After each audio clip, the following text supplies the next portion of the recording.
right. Begin with, my name is Ralph Holmes. Keep it down. My name is Ralph Holmes. I'm a county attorney for Garland County.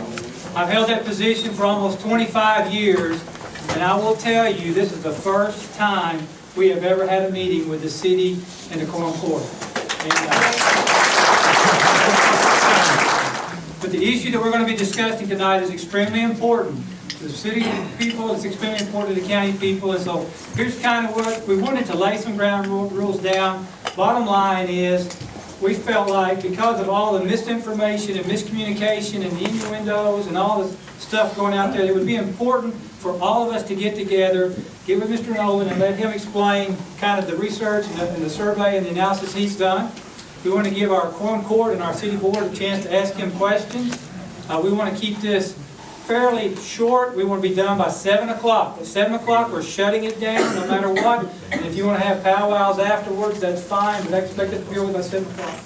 Also, although the public is clearly invited and extremely well attended, I want to thank all of you for coming out tonight on a rainy night, because I know, I tell people when you're in court, I know you got someplace else you would rather be. And I understand that, and obviously this is such an important issue that so many people, we thought we'd have 5 or 10 maybe shows, so this is a great turnout, and we appreciate the public's participation and the public's interest. However, the public will not be able to ask questions. This is not a question and answer session. This is merely for informational purposes only. The Quorum Court members and our City Board will be able to ask any questions they desire to ask. As far as the public's concerned, it is not really a public meeting. Those meetings will probably occur later if in fact there's a need to. But we certainly are glad you are here. We've asked everybody to be respectful. And at this time, Brian, is there anything you want to take over from here? Sure. I'm Brian Albright. I'm the city attorney, and I appreciate all the members of the governing body sitting down together to listen to this information and share ideas with one another. We have with us tonight Stuart Nolan. Stuart is the president and principal of Christ Engineering. Christ is one of the leading engineering firms in the state of Arkansas. Christ, along with many other engineering firms, submitted what are called statements of qualifications to be able to do work for the city in this capacity. And going through a rating and ranking process, they were chosen as the highest rated and ranked firm.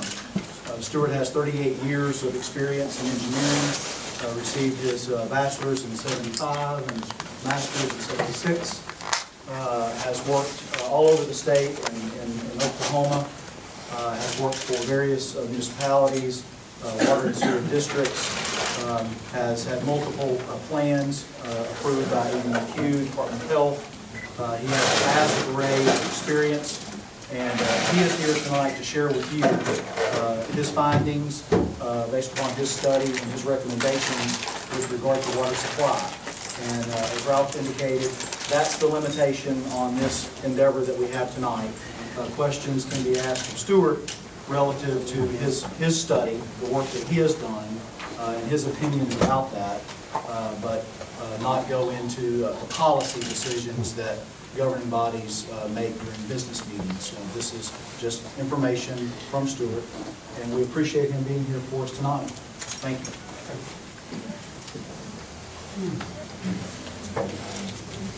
Thank you both. Again, my name is Stuart Nolan. I'm with Christ Engineers in our principal offices in Little Rock. I want y'all to know I've got somebody here that graduated from high school, David Reagan. Just as a coincidence, it should come as no surprise to anybody in Arkansas, right? That maybe that dates us both a little bit, but that's okay too. As Brian indicated, our firm was hired, actually it was in late 2011, and we were given some pretty specific instructions by the city at that point in time. They wanted us to identify a future water supply or supplies for the city and implement at least one, if not more of those as an initial project. We also, and we could talk some more about this later if you want, we were part of that directive came as a part of Resolution 7674 that the city had passed prior to our being retained.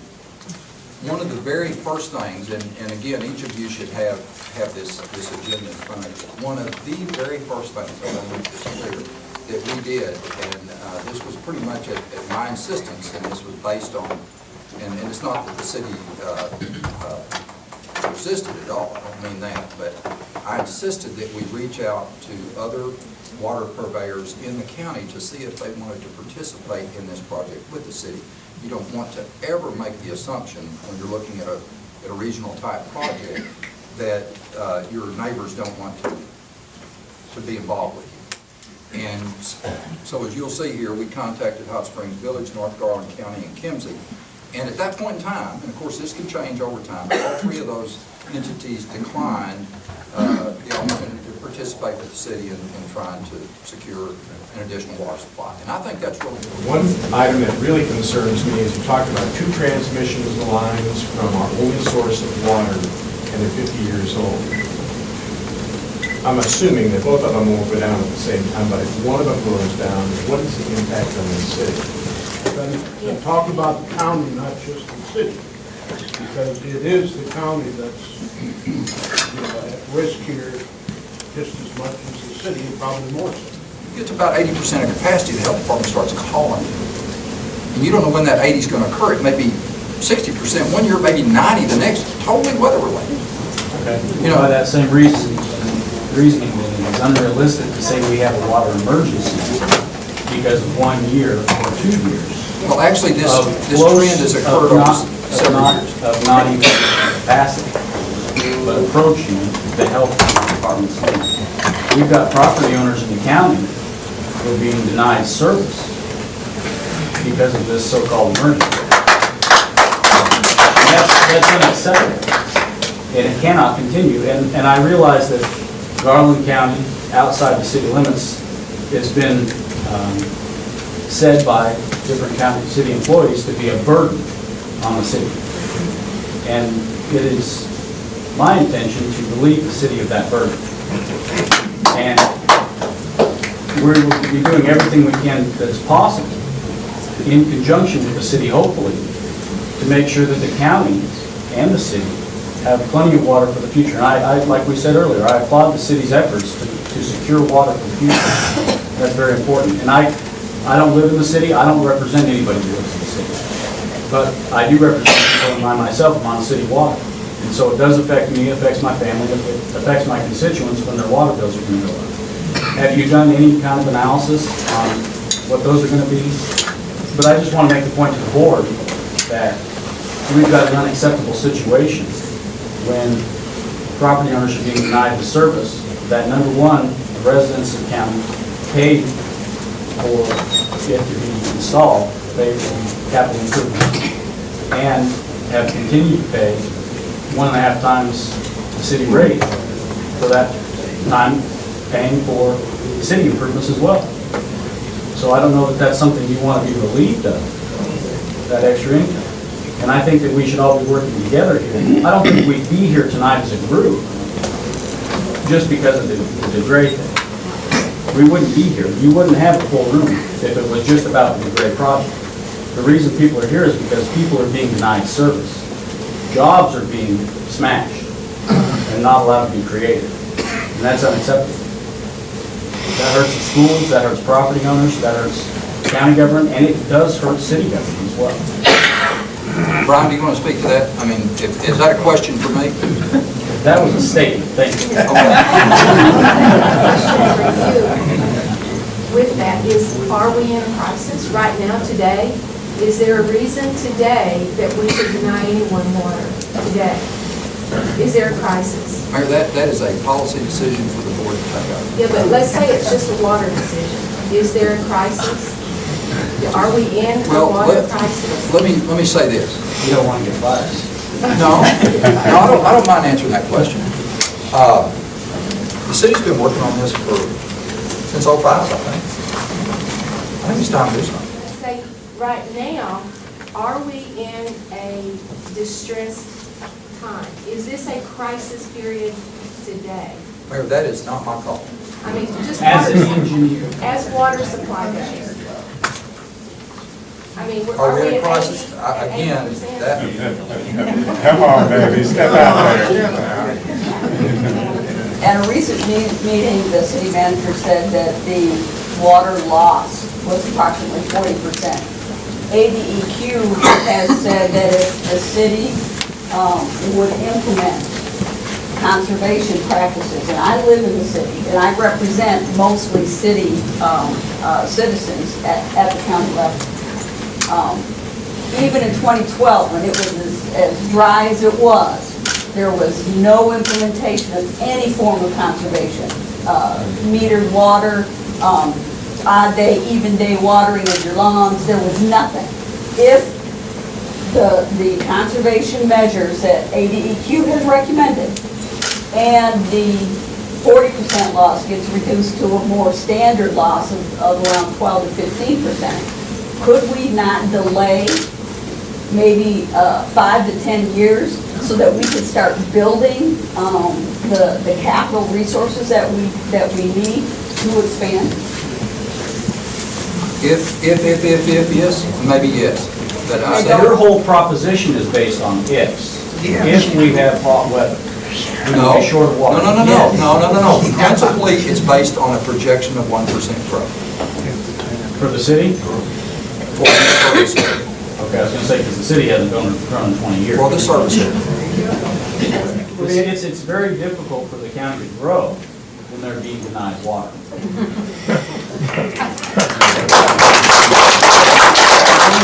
A question, if I may.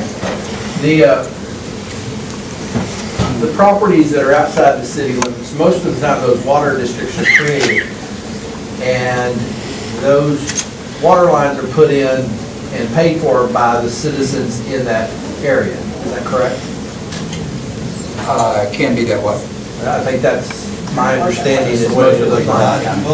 And so they put in those water lines, and then they say, okay, we can hook up to the city now, the city starts flowing through the water. If somebody else comes from the other end and says, hey, we can provide you water at a cheaper rate, and then they shut the water coming from that way and start pumping it from the other drain. Our concern out in the county is that we have all these different water districts, and then you have areas like me that can't get water because of whatever reason they come up with, that they can't get water to my house. And dependent on a well, that if we could have a water district for the whole county, that would actually create a plan for the whole county that would include all our cities and all the other water districts. It seems to me that if we did this together instead of piecemeal, that we could look at a whole completely different engineered plan that would take us back to a zero base of trying to figure out how do we supply water to all the areas versus just, spurring it off of the city to, looks like potential growth of everything outside the city. Would you repeat the question? My deal is, the city is not growing. The city's not growing. The number of houses in the city are pretty close to the same. The growth is happening outside the city. You have it growing in the north part of in the county, in Hot Springs Village area of that. You've got 70 West growing, or the west part of the county, and the south side of the county are some of the fastest growing in the county, and that's where the demand for water is coming. The Walmart was growing to the west side of the city. It was denied that. So obviously, y'all looking at needing more water to be able to push outside the city.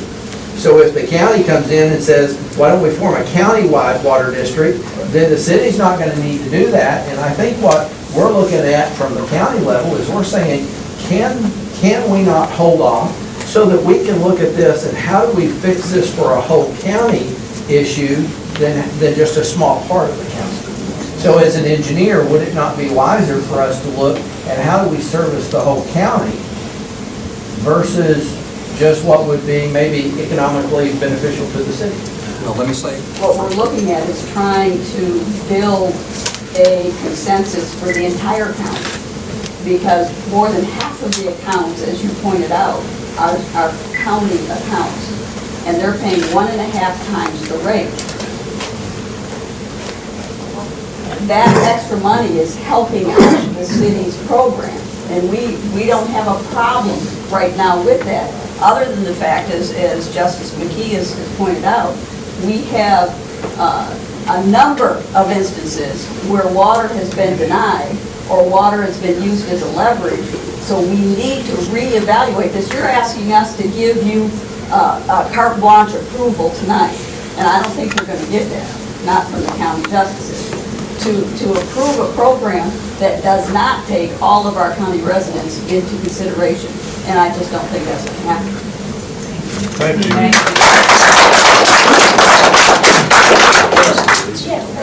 I have a question for the city board. Is it city policy to deny businesses water permits unless they are within the city limits? Or unless they annex? I think we made it pretty clear at the beginning, both We Ralph would and I. not be at this meeting if it was just about the Well, grant. and I appreciate you being here. I asked Mr. Owen, I told you you could ask Mr. Nolan any question you wanted to ask him, but But this we're is not not going to allowed. become a I'm discussion among, now, what we need to do, though, is reconvene at a later date. I don't want to go there, but I sent a letter that outlined exactly what I expected this to happen. And I could ask him anything you want to. And I addressed the right-of-way. I understand that the agreement that the city has with Lake McRae is that the city of Hot Springs would obtain all of the right-of-way necessary to put in the lines. I'm kind of fearful of the timeline on that because I take a look at that little half-mile stretch of Higdon Ferry that belonged to the city, and that still isn't finished. Y'all know which little stretch I'm talking about. And it had issues because of right-of-way problems, that kind of stuff. So all of Higdon Ferry has been improved with the exception of about 5/10 of a mile between about the City 10 Theater. It's a state highway. But the city was having right-of-way issues and getting the money necessary. My point is, we're talking roughly 25 miles versus a half a mile in getting right-of-way necessary to do these lines through Hot Spring County. It's not even in Garland County. What kind of issues and timelines are you dealing with when it's taken more than 2 years to do what we need to do on Higdon Ferry, which is less than a half a mile? I just have a real tough time with that. You can ask anyone. Is an environmental impact study necessary for a project like this? And if it is, what kind of resources will you study? The need for an environmental impact study is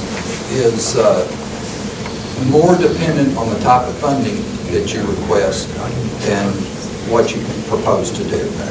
The city, at least.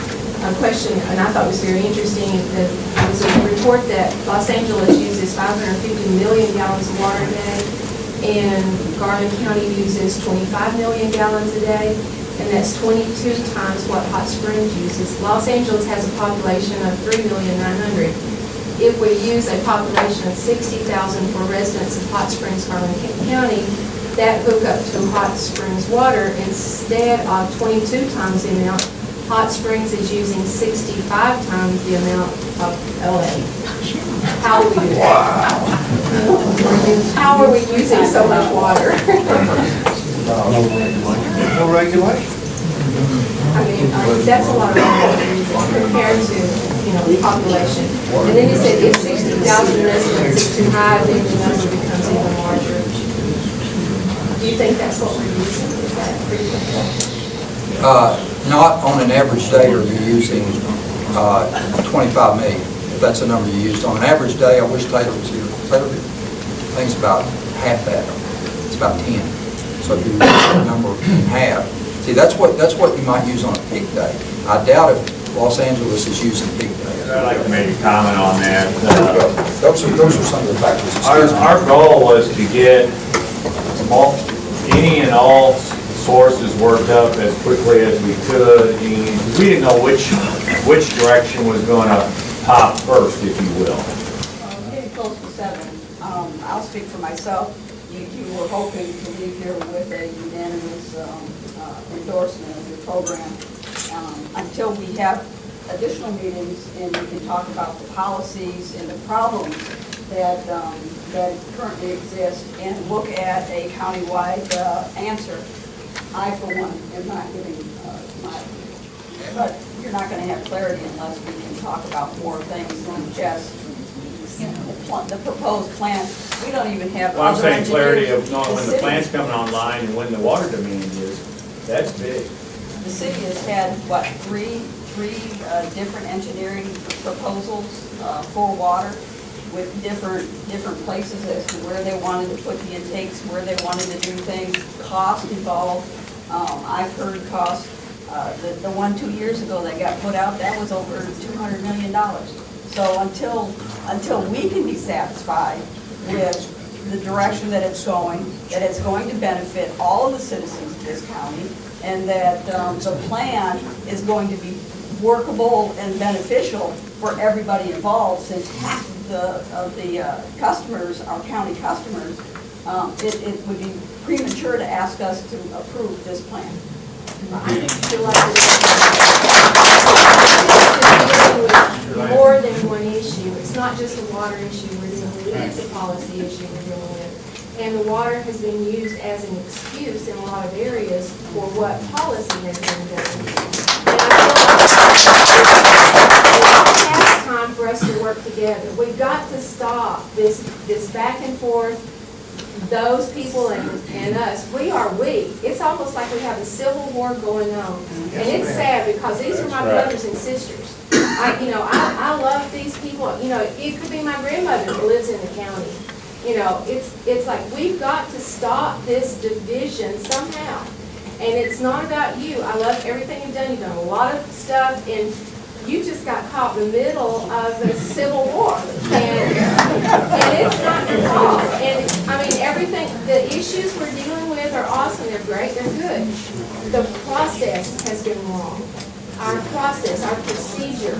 And when we stop communicating and stop understanding the needs of all of our community, we are community. I live in Garland County, but I live in the cities, but I live in Garland County. And these people, when they go, and their address is Hot Springs, Arkansas. I guarantee you, everyone I've put Hot Springs, Arkansas on their envelopes. So we've got to stop the division somehow. We've got to get it together.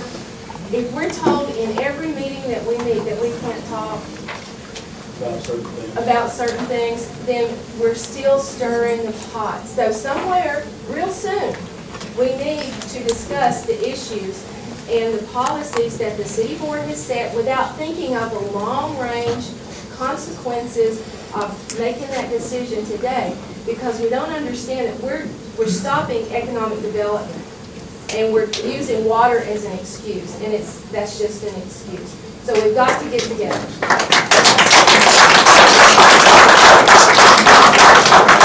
That's leadership.